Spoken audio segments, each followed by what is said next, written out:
going down there's going to be tremendous energy and intensity. And, you just look around college basketball and you got to come ready. There's so many close games, so it's the ability to focus in and play the kind of basketball you need to, but certainly respect how they're playing as of late. Do they look any different from when they came in here a couple of weeks ago? Yeah, I think they've been playing more. Weren't they? Yeah, they're healthier, and they've been playing a little bit different. From a defensive standpoint, more zone.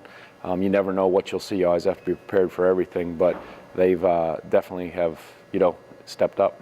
Has this team kind of, to steal a baseball term, has your team kind of developed that closer mentality in these close games you've been playing lately? Well, you're going to be in possession games, and the ability to get stops or make a play or at least get a quality look is important, and they've showed that at times. And you never take it for granted, but when you get in those spots, if you've done it before, you hope that you have some confidence from it and some momentum. And I think the last couple games, different guys have stepped up in those situations. What do you think has been the key to keeping this rolling for like 5 weeks or whatever it's been? Yeah, it's all, again, we talk about quality. We don't get too hung up in, you got to win this one, that one. Can we play the right way? It's a simple formula for us. We adhere to it. Our guys are trying to practice hard, knowing that it's not always going to be smooth sailing, but that mindset, I think, has made a difference. And I think the balance, the fact that different guys at different times have made good plays, whether it's offensively or defensively, or had good games. When one guy maybe hasn't been on, you've seen someone else step up, and I think that's been important in this run, and will continue to be as the season draws to an end. Akil kept saying that this is a special team. Did you know they would be this special at the beginning of the season? Yeah, I think you always have hopes. You always see what they could become. But until you see it play out and you get in competition, and after some of our games, he said we've got work to do, as we talked about many times after the Tennessee game. But when a group comes together and really gives of themselves, and they don't get too hung up in who's getting the credit. I look at guys like Akil and Joe, our two seniors, who are willing to do whatever's necessary, not say, well, this is my time, I got to get volumes of shots, I've got to be the marquee names or features in this team. To see them serve the team like that, that's when you start seeing special things can happen, and I think that's been part of the process. What kind of sets this team apart from teams that you've had in the past?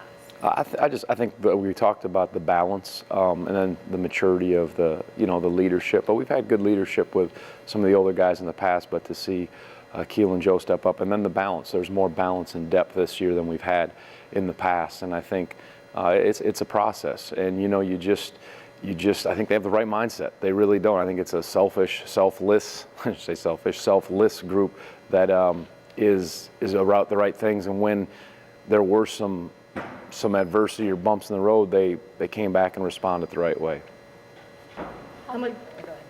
How big is it that the young guys are also showing that maturity and composure in those close games?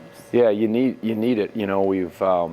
We've been fortunate to be healthy this year, and you see different guys step up, whether it's London and being a freshman, steadying the ship, and his composure, and then we have obviously a number of second years in our group, and those guys, whether it's Malcolm, Justin, and the list goes on with Toby, Nolte. I don't want to leave anybody out, but there's a lot of those guys. So I think their experiences in their first year last year has helped in this situation, and then to have certainly a freshman that is able to have a calmness and coolness about him, and a Malcolm's ability to make free throws and all that. Those things make a difference in close games.